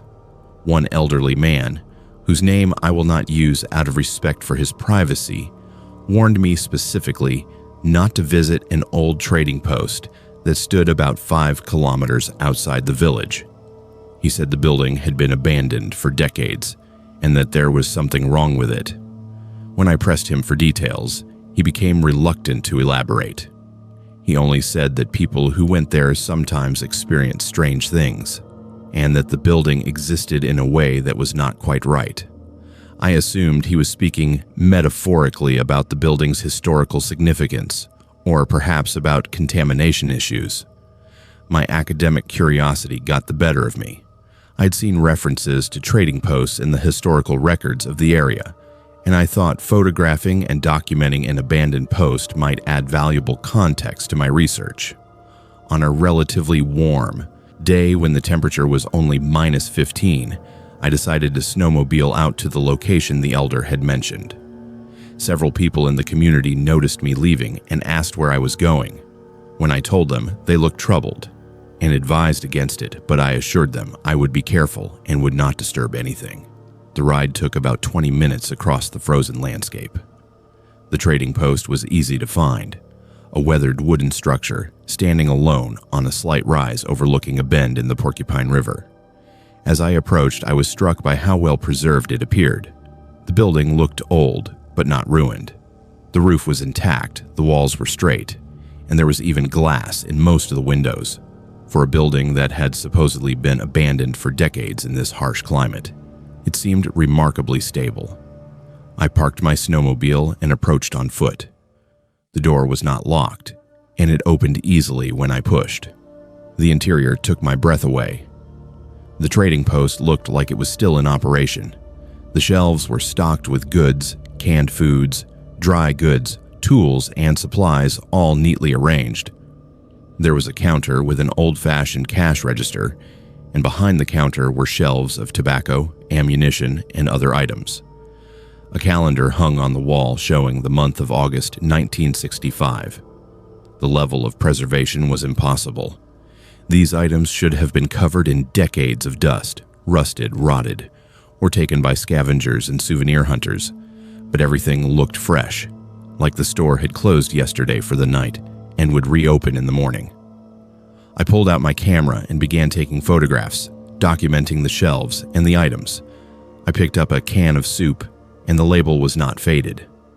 The can showed no signs of rust or age. As I was examining the items, I heard footsteps on the floor above me. Heavy, deliberate footsteps, like someone pacing back and forth. Then a voice called down from upstairs, a man's voice, gravelly and irritated. "Shop's closed. Come back tomorrow." The voice sounded completely real, not muffled by distance or age, but clear and present, as if the speaker was just a few feet away. Every instinct told me to run. I dropped the can I was holding and bolted for the door. I did not look back, did not try to see who or what was upstairs. I ran to my snowmobile, started it with shaking hands, and drove back to the village as fast as the machine would go. My heart was pounding, and I felt a deep, primal fear that I had intruded somewhere I absolutely should not have been. When I reached the village, I went directly to the home of the elder who had warned me. He took one look at my face and invited me inside. I told him what I had seen, describing the stocked shelves, the fresh-looking goods, and the voice I had heard. He listened without interruption, his expression growing more serious as I spoke. When I finished, he nodded slowly and said I had been fortunate to leave when I did. He explained that the trading post I had entered was not exactly the abandoned building that existed in the present. According to the knowledge passed down through generations, that particular location existed in two times simultaneously. The physical structure stood in the present as a collapsed and rotted ruin, but the past version of the building, from when it was operational in the 1960s, also existed at the same spot. Sometimes, people would enter what they thought was the old ruin and find themselves in the functioning trading post from decades ago. He said that the man whose voice I heard was the original trader who ran the post. His name was Thomas, and he had disappeared in 1965 under mysterious circumstances. The trading post had closed that summer, and when people from the community went to check on Thomas, they found the building locked up and him gone. His truck was still there. His personal belongings were in his living quarters upstairs, but Thomas himself had vanished. No trace of him was ever found, and the mystery was never solved. According to the elder, Thomas never left. He was still there, trapped in the building in some kind of loop or pocket of time that repeated endlessly. People who entered the building when it manifested as the operational trading post from 1965 would sometimes encounter Thomas. He would always say the same thing, that the shop was closed and to come back tomorrow. The elder warned me not to go back, because those who stayed too long in the building or who went upstairs to confront Thomas would sometimes become lost in the same time loop. I thought he was telling me a traditional story or a metaphor, until I insisted we return to the trading post together so I could show him the photographs I had taken. He reluctantly agreed, and the next day we snowmobiled back to the location. What I saw when we arrived shattered my understanding of reality. The building was a ruin, The roof had collapsed, the walls were partially fallen, and the structure was clearly uninhabitable and had been for many years. The door hung off its hinges, and inside was nothing but rotted timber, snowdrifts, and debris. There were no shelves, no goods, no functioning interior whatsoever. It was exactly what an abandoned trading post that had stood empty for 60 years should look like. I was speechless. I knew what I had seen the day before. I had been inside a fully intact, stocked trading post. I had touched the items on the shelves. I had heard a voice, but now I was looking at a building that could not possibly have been what I experienced. The elder watched my reaction and said quietly that this was why people were warned to stay away. When I returned to my cabin, I immediately checked the photographs I had taken inside the trading post. The photos existed on my camera's memory card, and they showed exactly what I had seen. The stocked shelves, the intact interior, the calendar showing August 1965. But when I went to download them to my laptop, something strange happened. The files corrupted during the transfer. Every single photograph from inside the trading post became unreadable, showing only error messages when I tried to open them. Photographs I had taken before and after the trading post visit transferred perfectly. Only the images from inside the building were destroyed. I spent the rest of my time in Old Crow researching what I had experienced. I spoke with other community members who admitted they had heard similar stories or had their own strange experiences near the trading post. One woman told me her father had entered the building in the 1980s and found it fully stocked and operational. He had spoken with Thomas, who told him the shop was closed. When her father returned the next day with other people, the building was a ruin and always had been. I found archival records at the community office that confirmed the basic facts. There had been a trading post at that location operated by a man named Thomas Hewitt from 1958 to 1965. He had disappeared in August 1965, and despite an RCMP investigation, no trace of him was found. The building had been abandoned and gradually deteriorated over the decades, but the records could not explain why some people experienced the building as it had been in 1965. I have tried to research similar phenomena, what some parapsychologists call time slips or temporal anomalies. There are documented cases from around the world of people claiming to have briefly experienced different time periods, but these accounts are always controversial and disputed. The difference with my experience is that multiple people over multiple decades have experienced the same phenomenon at the same location, which suggests something more than individual hallucination or misperception. The most disturbing aspect came after I left Old Crow. For weeks after returning home, I would receive phone calls on my cell phone. The calls would show no caller ID, and when I answered, there would be silence, followed by a gravelly male voice saying, "Shop's closed. Come back tomorrow." Then the line would go dead. These calls came at random times, sometimes in the middle of the night. I changed my phone number, and the calls stopped, but I still sometimes wake up convinced I can hear that voice in my apartment. I have also experienced strange dreams where I am back at the trading post, but this time I go upstairs. In the dreams, I find Thomas sitting at a desk in a small room, writing in a ledger. He looks up at me and says, "You should not have come here. Now you are part of it too." I wake from these dreams, feeling disoriented and confused about what year it is. I abandon my research project. I could not complete the work knowing that I had experienced something that fundamentally challenged the scientific frameworks I had spent my career building. How do you write an academic paper about traditional knowledge when you have experienced something that suggests our understanding of time and reality is incomplete? I took a leave of absence from my university position, and I have been trying to process what happened.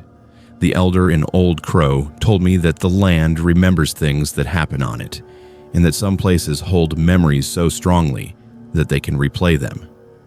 He said that Thomas is still in that trading post, still living August 1965, unaware that 60 years have passed in the world outside. and according to the elder, anyone who stays too long in the building risks becoming trapped in the same loop, forever repeating the same moments while the world moves on without them. I do not know if I believe in ghosts or temporal anomalies or dimensional pockets, but I know what I saw and experienced. I entered a building that existed simultaneously in 2 different times, and I encountered something or someone that should not have been possible. The photographs that corrupted, the voice on my phone, and the dreams that continue to haunt me all suggest that my brief visit to that trading post created a connection that I cannot fully sever.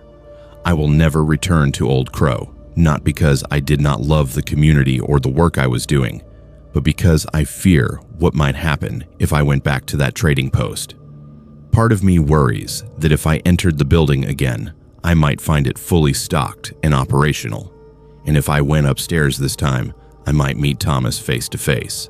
And I am terrified that if that happens, I might not find my way back to 2024.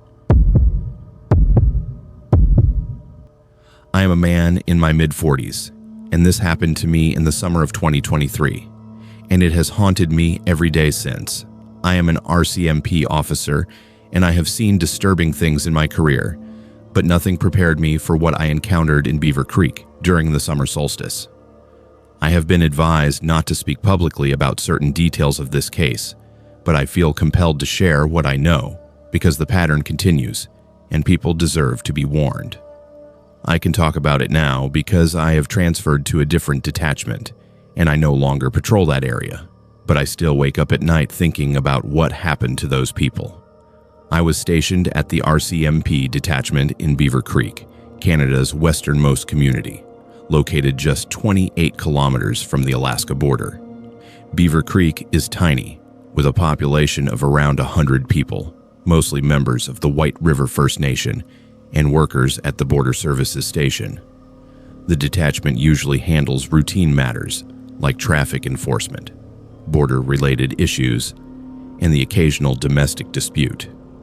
It is isolated and quiet, exactly the kind of posting where you do not expect to encounter cases that defy explanation. On June 21st, 2023, the day of the summer solstice, I received a call around 9:30 in the morning from the manager at one of the local motels. A couple who had checked in 2 days earlier had not checked out as scheduled, and their RV was still in the parking lot with the door standing open. The manager had knocked and called out but received no response. She was concerned because their belongings were still inside and there was food cooking on the stove when she looked through the door. I drove to the motel immediately. The RV was a newer model, well maintained with British Columbia plates. When I approached, I could smell something burning from inside. The door was indeed wide open, and I called out several times before entering. Inside, I found a pot of oatmeal that had boiled dry on the stove, the bottom of the pot scorched black. Coffee had been brewed, and 2 cups were set out on the table. Personal items were scattered around, phones charging, wallets on the counter. Everything indicating that the occupants had simply stepped out for a moment and intended to return immediately. I checked the motel registration and confirmed the couple's names. Michael and Lisa, both in their mid-50s from Vancouver.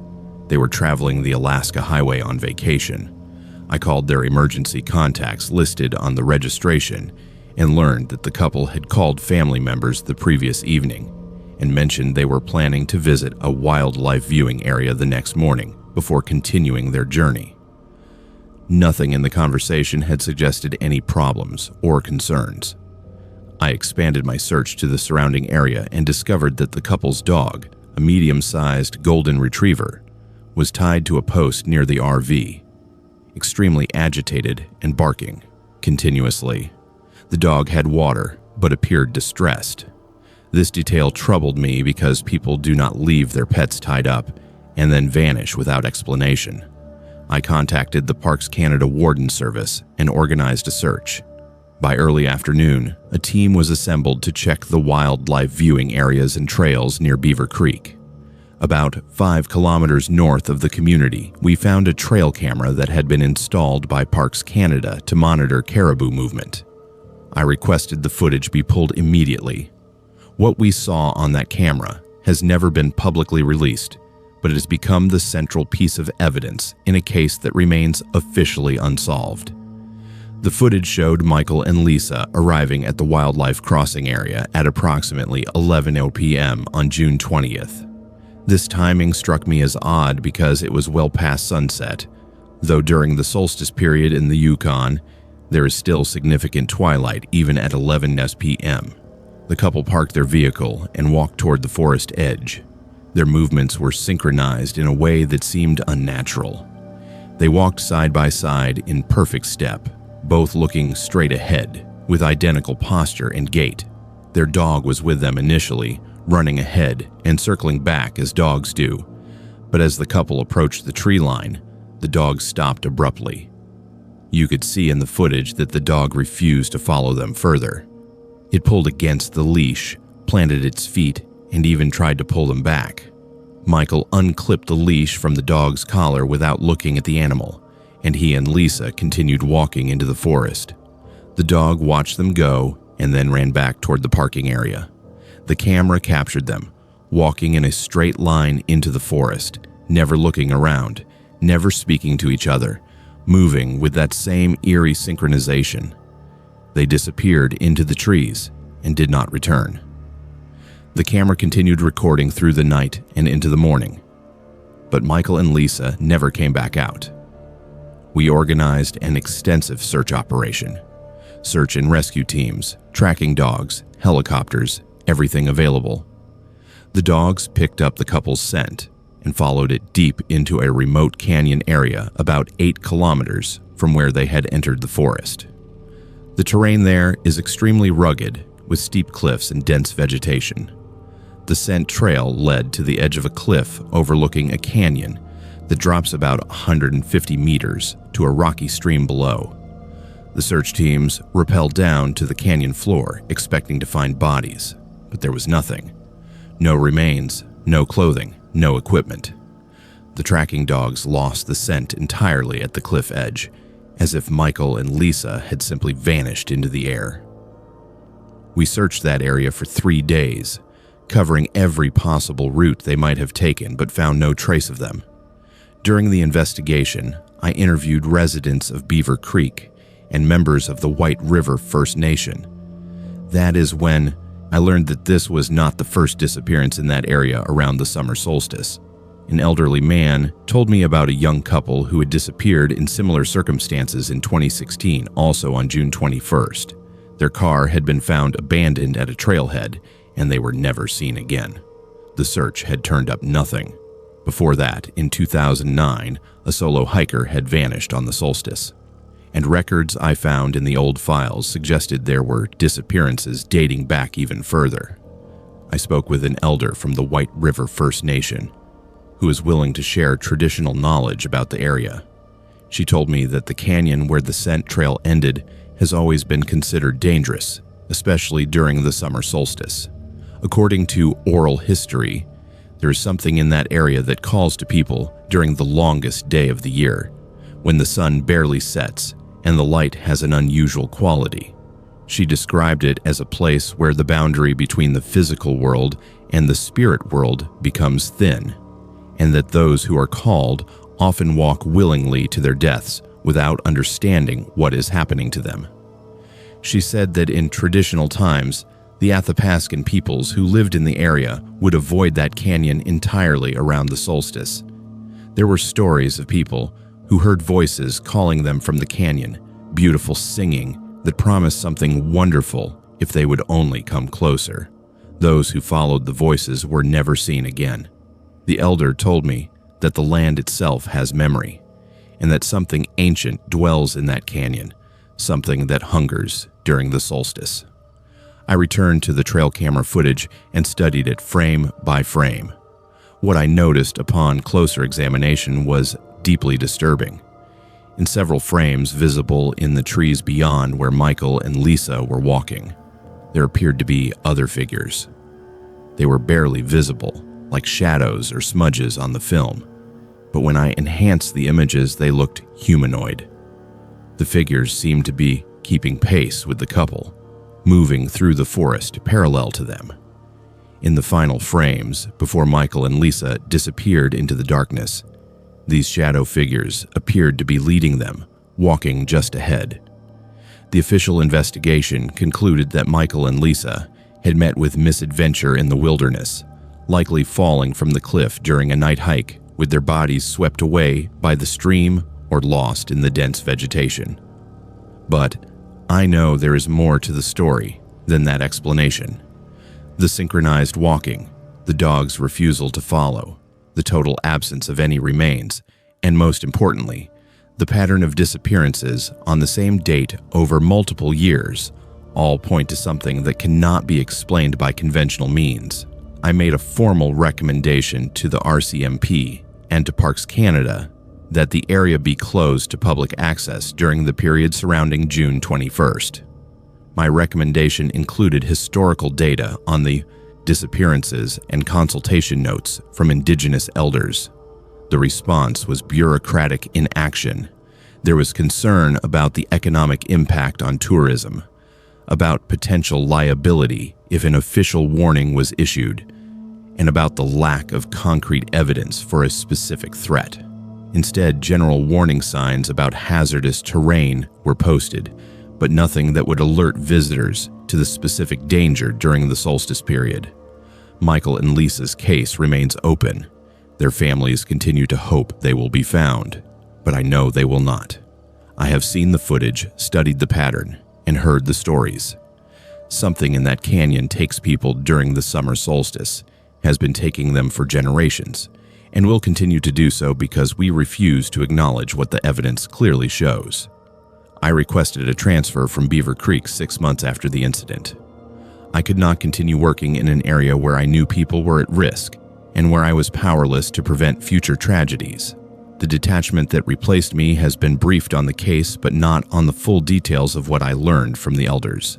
I worry that when June 21st comes around again, someone else will be camping in that area, will hear something calling from the canyon, and will walk willingly into the forest, never to return. The summer solstice is celebrated around the world as a time of light and life. But in that remote corner of the Yukon, it is a time when something ancient awakens, and the boundary between our world and something else becomes dangerously thin. Michael and Lisa were not the first to disappear, and unless serious action is taken, they will not be the last. I share this story in the hope that it reaches someone planning to visit that area during the solstice period. Stay away from the canyons north of Beaver Creek on June 21st. If you hear singing or voices calling to you from the forest, do not follow them. And if you feel a compulsion to walk into the wilderness at night during the solstice, fight it with everything you have, because once you start walking, you will not stop until you have gone too far to ever find your way back. I am a woman in my early 20s, and this happened to me last summer in 2024, and I still cannot close my eyes without seeing their faces looking up at me from the water. I know this will sound like something from a ghost story, but I swear on everything I hold sacred that what I experienced at Bennett Lake was real. I have tried to rationalize it, tried to convince myself it was exhaustion or stress or my imagination, but too many other people saw the same things I did. I can talk about it now because I am far away, and because I hope that sharing this might prevent someone else from experiencing what we went through.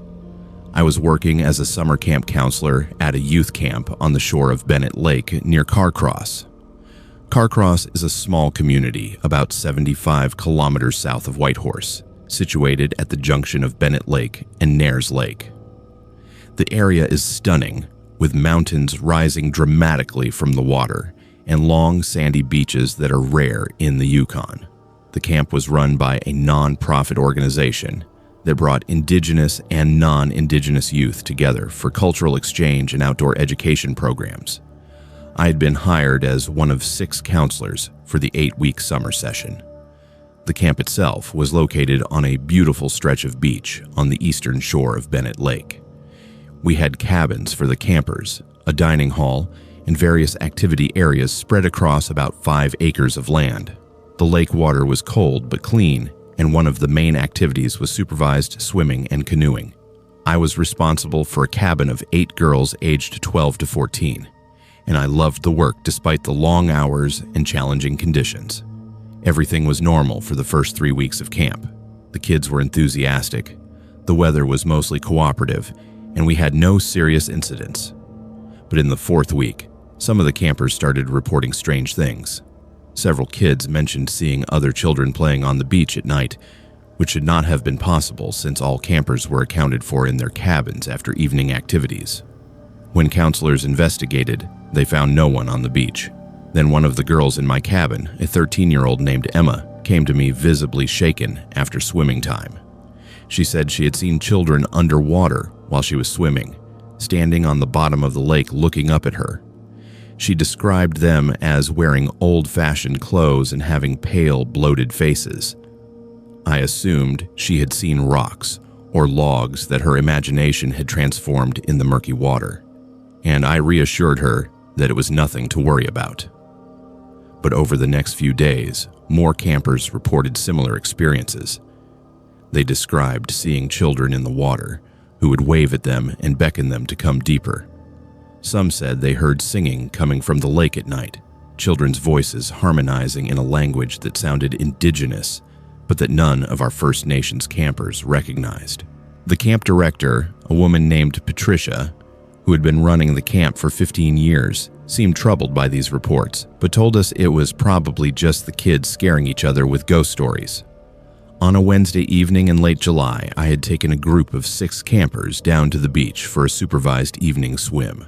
The water was calm, and the weather was warm, perfect conditions. The girls were playing in the shallows, splashing and laughing, when suddenly one of them started screaming.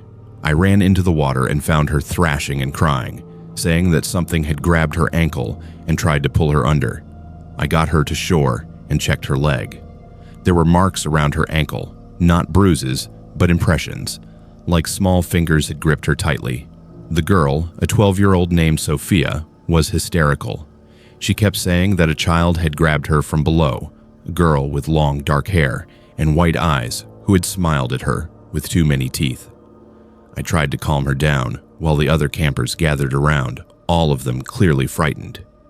That is when I saw them. In the water about 20 meters from shore, there were children. At least a dozen of them, maybe more. They were standing in water that should have been over their heads, but they were not floating or swimming. They were just standing there, perfectly still, staring at us on the beach. Their clothes were old-fashioned, like something from early 20th century photographs. Long dresses on the girls, plain shirts and pants on the boys. Their skin was pale and their hair hung wet and limp. But the most disturbing thing was their eyes. Even from that distance, I could see that their eyes were completely white, no pupils or irises visible. The campers saw them too. All 6 girls were now huddled behind me, whimpering and crying. I felt a cold dread settle in my stomach as the children in the water began to move.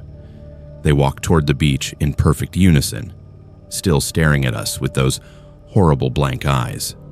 As they got closer, I could see that they were not walking on the lake bottom.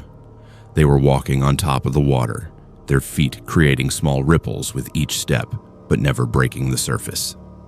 I grabbed the campers and ran back toward the main camp, yelling for help. Other counselors and staff came running, and when they looked at the lake, they saw them too. The children had stopped at the water's edge, standing in a line along the beach. There were 14 of them, ranging in age from maybe 6 years old to early teens. They stood motionless for what felt like hours, but was probably only 2 or 3 minutes. And then they turned in unison and walked back into the lake, descending beneath the surface until they disappeared. The camp director immediately gathered all the counselors and senior staff for an emergency meeting. Some people wanted to call the RCMP, but Patricia said we needed to talk to someone else first. She made a phone call, and within an hour, an elderly woman arrived at the camp. Her name was Agnes, and she was an elder from the Carcross Tagish First Nation. Patricia explained to us that she had called Agnes because what we had experienced was not something the police could help with. Agnes listened carefully as we described what we had seen. She asked specific questions about how the children looked, what they were wearing, and whether they had tried to communicate. When we mentioned that one had grabbed a camper and tried to pull her deeper, Agnes's face became grave. She told us we were very fortunate that we had all gotten out of the water when we did. She explained that the area around Bennett Lake has a tragic history that few people talk about openly.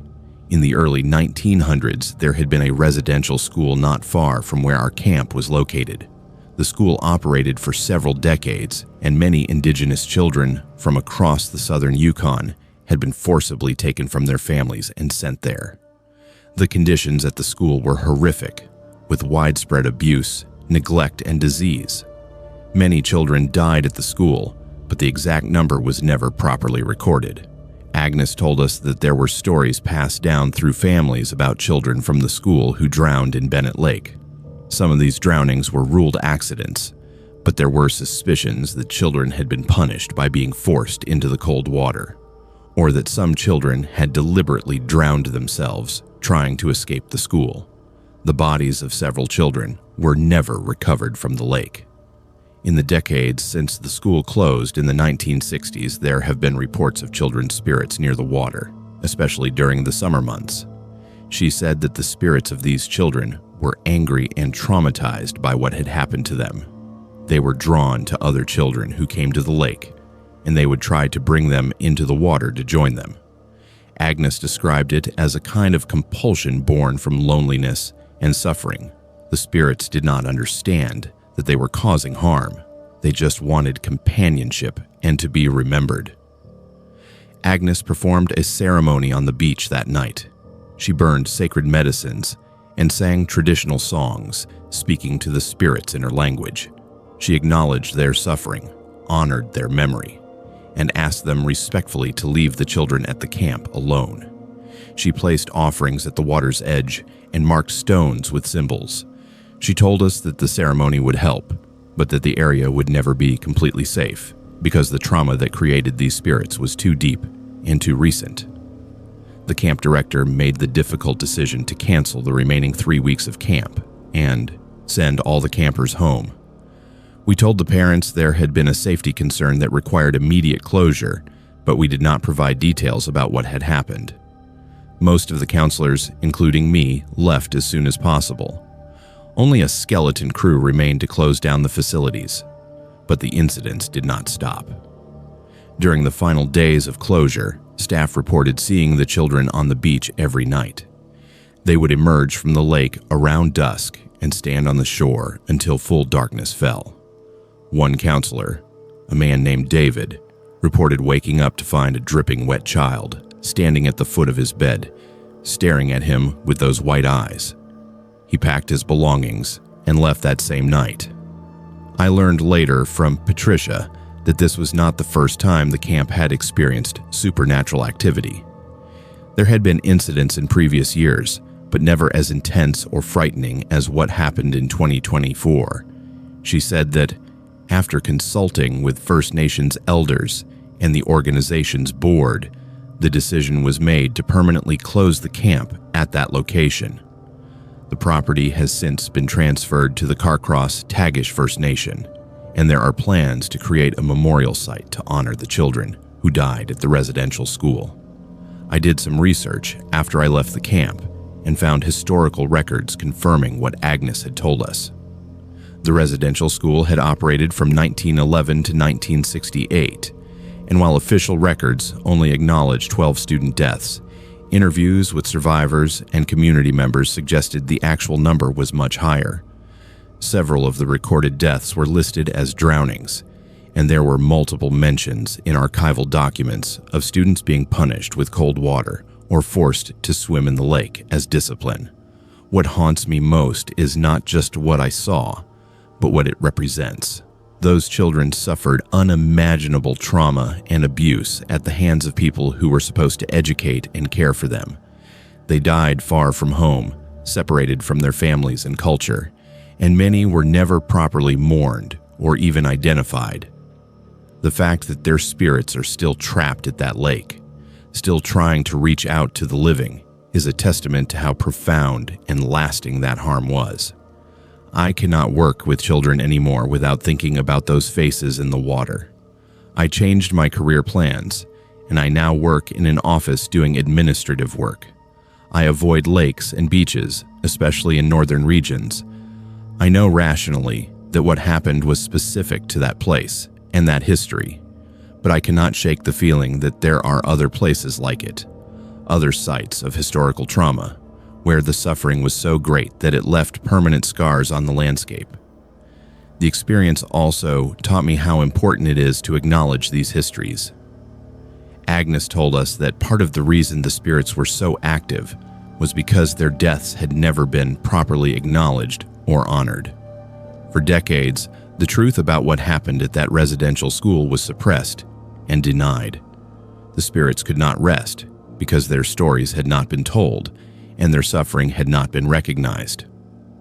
I hope that by sharing this story, I am contributing in some small way to that acknowledgement.